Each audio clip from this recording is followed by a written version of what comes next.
Hello guys, स्वागत है आपका एंड ऑफ वर्ल्ड के एपिसोड नंबर 213 में। चलिए अपने एपिसोड को स्टार्ट करते हैं। तो जैसे कि हम लास्ट एपिसोड के में देखा था, वही जो बग होता है वो यहाँ पे डीमन किंग लॉर्ड की बॉडी के सामने होता है और कह रहा होता है तुम्हारी ब्लड लाइन की पावर बहुत ज़्यादा एक्सट्रीमली रिच है और बहुत ज़्यादा पावरफुल है। अब ये तो हमारे लिए बहुत ज़्यादा आसानी की बात है कि हमें यहाँ पे ज़्यादा कोई मेहनत करने की ज़रूरत नहीं। यहाँ पे आसानी से इतनी पावरफुल ब्लड लाइन की पावर जो है हमें मिल चुकी है।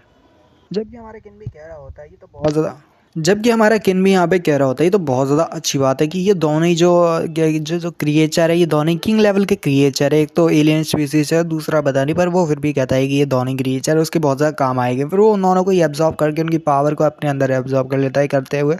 सॉरी, हमारा जो किन्ही होता है वो बोल रहा होता है कि डार्क रेलिक का जो फ्रेंड मेरे अंदर है उसकी वजह से मैं यहाँ पे जितनी भी डार्क पावर है, डार्क एनर्जी, उसको दूसरों से एब्जॉर्ब कर सकता हूँ। ये मेरी स्पेशलिटी है या बोल सकते हो पावर है एक तरह की। और ऊपर से हमारे जो किन्ही है उसकी पावर भी यहाँ पे स्ट्रेंथन होगी, उसकी पावर भी डबल होती रहेगी जितनी वो दूसरों की पावर और दूसरों की ब्लड लाइन की पावर को एब्जॉर्ब करेगा। दूसरा जो बग होता है कह रहा होता है तुम्हारी जो फिजिक है वो बहुत ज़्यादा बढ़ती जा रही है। मैं तो कहता हूँ तुमको और जैसा हाई लेवल के जो मॉन्स्टर क्रिएचर है उनको मारना चाहिए। जितना ज़्यादा मारोगे तुम्हारी क्रिम्सन ब्लड लाइन और साथ ही तुम्हारी जितनी फिजिक है बहुत ज़्यादा स्ट्रॉन्गर होती रहेगी। अगर ऐसे ही चलता रहा तो तुम्हारी जो पावर होगी बहुत ज़्यादा आगे तक जाएगी। और साथ ही वो कह रहा होता है तुम्हारी जो थियोरेटिकल कॉम्बैट पावर है वो ऑलरेडी यहाँ पे बहुत ज़्यादा इंक्रीज हो चुकी है और तुम्हारी फिजिक भी बहुत ज़्यादा बढ़ चुकी है। और यहाँ पे से गोल्डन एम्परर ब्लड से कुछ काम नहीं चलेगा, तुम्हें बाकी के भी बहुत ज़्यादा मतलब स्ट्रॉन्गेस्ट ब्लड लाइन है उनको भी यहाँ पे एब्जॉर्ब करना चाहिए। तुम जब बाकी की अगर ब्लड लाइन को एब्जॉर्ब करके उन्हें रिफाइन करोगे तो हो सकता है तुम्हारी जो पावर होगी वो पहले से ज़्यादा बढ़े। और जो मैंने तुम्हें हार्डवर्क क्या बताया उसे भी यहाँ पे करते रहना। और वो यहाँ पे बहुत सारी चीज़ें बताता है कि न्यू कहता है अच्छा ठीक है जैसा तुम कहते हो मैं वैसे ही करूँगा। उसके बाद जो सीन होता है वो दूसरी जगह का होता है जहाँ पे सभी लोग इकट्ठा होते हैं और वहाँ पे कोई बंदा होता है जो कि अपना भाषण दे रहा होता है और कह रहा होता है, जो कि वही हमारा येलो हेयर वाला बंदा जियांग होता है, जो कि कह रहा होता है स्टार लॉर्ड जिंग जो इन्होंने हमारी बहुत ज़्यादा मदद की और साथ ही ब्रदर केनियो, ये दोनों ही थे जिन्होंने हमारी मदद की। और बाकी के जितने भी लोग हैं उनका भी मैं बहुत ज़्यादा शुक्रिया अदा करना चाहूँगा। अगर वो नहीं होते तो हमारी जो ब्लैक रॉक सिटी होती वो यहाँ पे इतनी ज़्यादा पावरफुल नहीं बन पाती। और मैं जियांग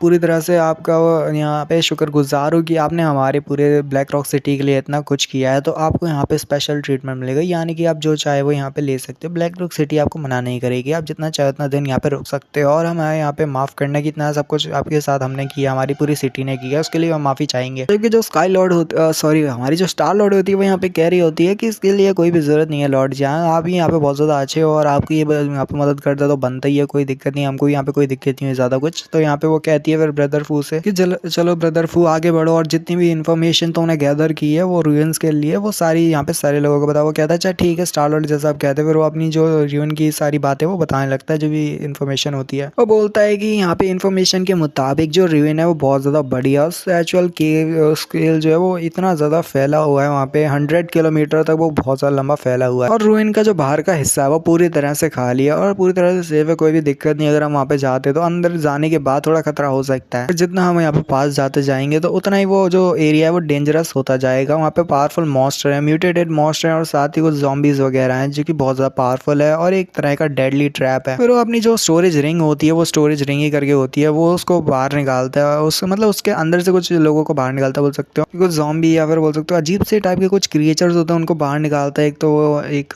बॉडी होती है और दूसरा कोई मच्छर जैसा दिखने वाला कोई होता है। केनी उन्हें पहचान लेता है और कहते हैं क्या ये तो वॉर गॉड क्लैन है। क्योंकि देखने वाले लोग कह रहे होते हैं ये जो दो कॉर्प्सेस है इनकी जो पावर है एटलीस्ट यहाँ पे लॉर्ड लेवल तक तो होगी, ये दोनों ही लॉर्ड लेवल के बीच है बोल सकते हो क्रिएचर्स है। तो जबकि वही बंदा जो होता है वो कह रहा होता है जिसकी अंगूठी में से वो रिंग के अंदर से ये दोनों निकले होते हैं, वो कह रहा होता है ये दोनों ही थे जो कि रियन के अंदर हमें मिले थे। बाकी के जो एनिमी थे वो इतने ज्यादा मुश्किल तो नहीं थे, इतने ज्यादा कोई खतरनाक तो नहीं थे, पर ये दोनों सबसे ज्यादा ही मतलब वीक थे। जबकि हमारा जो किनी होता है वो कह रहा होता है वॉर गॉड क्लैन की जो रूइंस है मैंने सुना है कि वो इतनी ज्यादा भी डेडली नहीं है, इतने ज्यादा भी उसमें डेडली ट्रैप नहीं है, उसको आसानी से पार किया जा सकता है। एक टकला बंदा कह रहा होता है, जो कि टकला नहीं होता, छोटे छोटे बाल होते हैं, वो कह रहा होता है कि वो जो रियन है वो लाइक एक तरह की बैटल फील्ड है जिसमें ट्रैप बहुत सारे बिछे हुए हैं। उसमें शायद हमारे लिए ट्रैप ना बिछे हुए पर उन लोगों के लिए शायद ट्रैप बिछे हुए हो सकते हैं। जबकि एक बंदा जो होता है व्हाइट एयर में वो कह रहा होता है कि अच्छा तो तुम्हारे कहने का मतलब क्या है कि एलियन रेस के जितने भी लोग थे वो मर चुके थे, पर यहाँ पे एक जो भी ज़ॉम्बी वायरस था, ज़ॉम्बी अपोकलिप्स जब से स्टार्ट हुआ वही ब्लड रेन उसकी वजह से सभी जितनी भी एलियन स्पीशीज है, एलियन रेस है, वो यहाँ पे फिर से दोबारा से रिवाइव हो चुकी है। तो मतलब ये तुम ये कहना चाहते हो। जबकि केन्यू भी कह रहा होता है जो ancient blood of battle field होती है वो वाकई में बहुत ज़्यादा मतलब डेंजरस है, पर फिर भी लगता है जैसे अब वो पूरी तरह से वनडेड हो चुकी है, वहाँ पे कोई भी यहाँ पे नहीं होगा।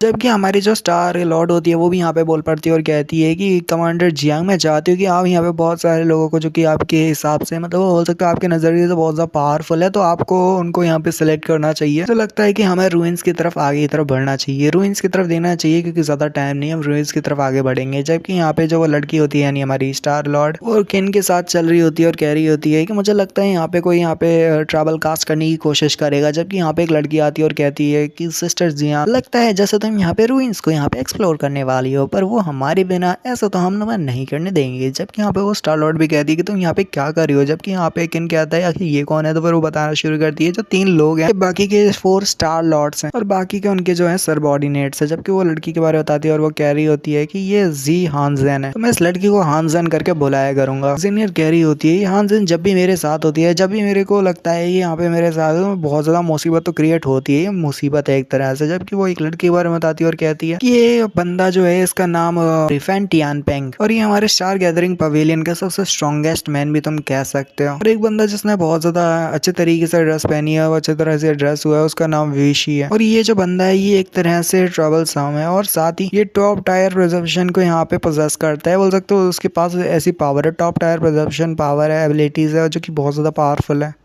और हाँ, ये इंसान जो है ये फ्यूचर को भी प्रेडिक्ट कर सकता है। यहाँ पे जी हाँ, यहाँ पे कहाँ पे से हमला होने वाला है या बाकी फ्यूचर्स वगैरह प्रेडिक्ट, जो भी फ्यूचर को प्रेडिक्ट करना होता है वैसे ही। जबकि हमारा ये नहीं कह रहा होता कि वाकई मैंने सोचा नहीं था एक ऐसा इंसान जो कि फ्यूचर को प्रेडिक्ट कर सकता है। स्टार गैदरिंग का पवेलियन का जो रेपुटेशन है वो ऐसी तो नहीं यहाँ पे नहीं बनी, उनकी सारी जगह पे रेपुटेशन इसलिए बनी हुई है क्योंकि उनकी जो स्टार गैदरिंग पवेलियन जितने भी लोग हैं वो वाकई में स्ट्रॉन्ग है। जबकि जेनियर बोलना शुरू करती है और कहती है कि अगर इससे तुम्हारा मतलब क्या था, और वैसे यहाँ पे ये बताओ मुझे कि तुमने मेरे ऊपर कोई स्पाई को लगा रखा है जो कि यहाँ पे मैं जाऊंगी तो वो तुम्हें मेरी सारी इन्फॉर्मेशन देते रहेंगे कि मैं कहाँ जा रही हूँ और यहाँ पे मैं क्या कर रही हूँ, तो इसी वजह से तुम भी यहाँ पे आ गई, तो बहुत गलत बात है, तुम्हें ऐसा नहीं करना चाहिए। जबकि यहाँ पे वो लड़की कह रही होती है सिस्टर जेनियर तुम बहुत ज़्यादा यहाँ पे टेंशन लेती हो, देखो मैं यहाँ पे ऐसे ही नहीं आई क्योंकि हम तो यहाँ पे बस तुम्हें फॉलो कर रहे थे और हमें पता चला कि यहाँ पे कुछ रूइंस वगैरह है, तो इसी वजह से हम यहाँ पे आए और ये एक बस तरह का कोइंसिडेंस है।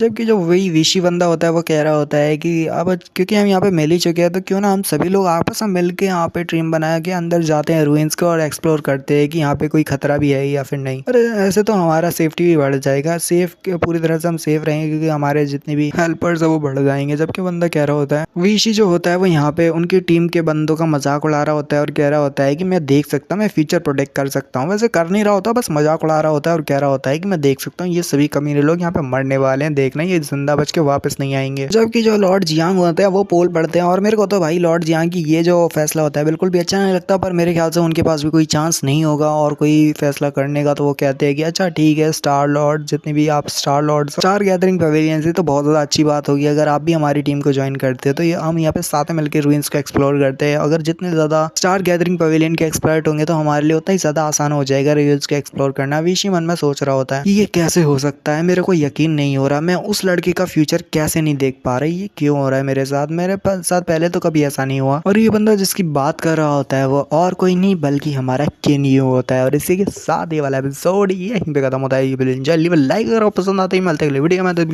Good bye. और हाँ, अगर आप मेरे चैनल के साथ बने रहते हो तो ये जो एंड ऑफ वर्ल्ड की सीरीज है मैं इसको पूरा खत्म कर दूंगा भाई, तो बने रहिए एंड ऑफ वर्ल्ड के फैंस। तो मिलते हैं वीडियो में, बाय।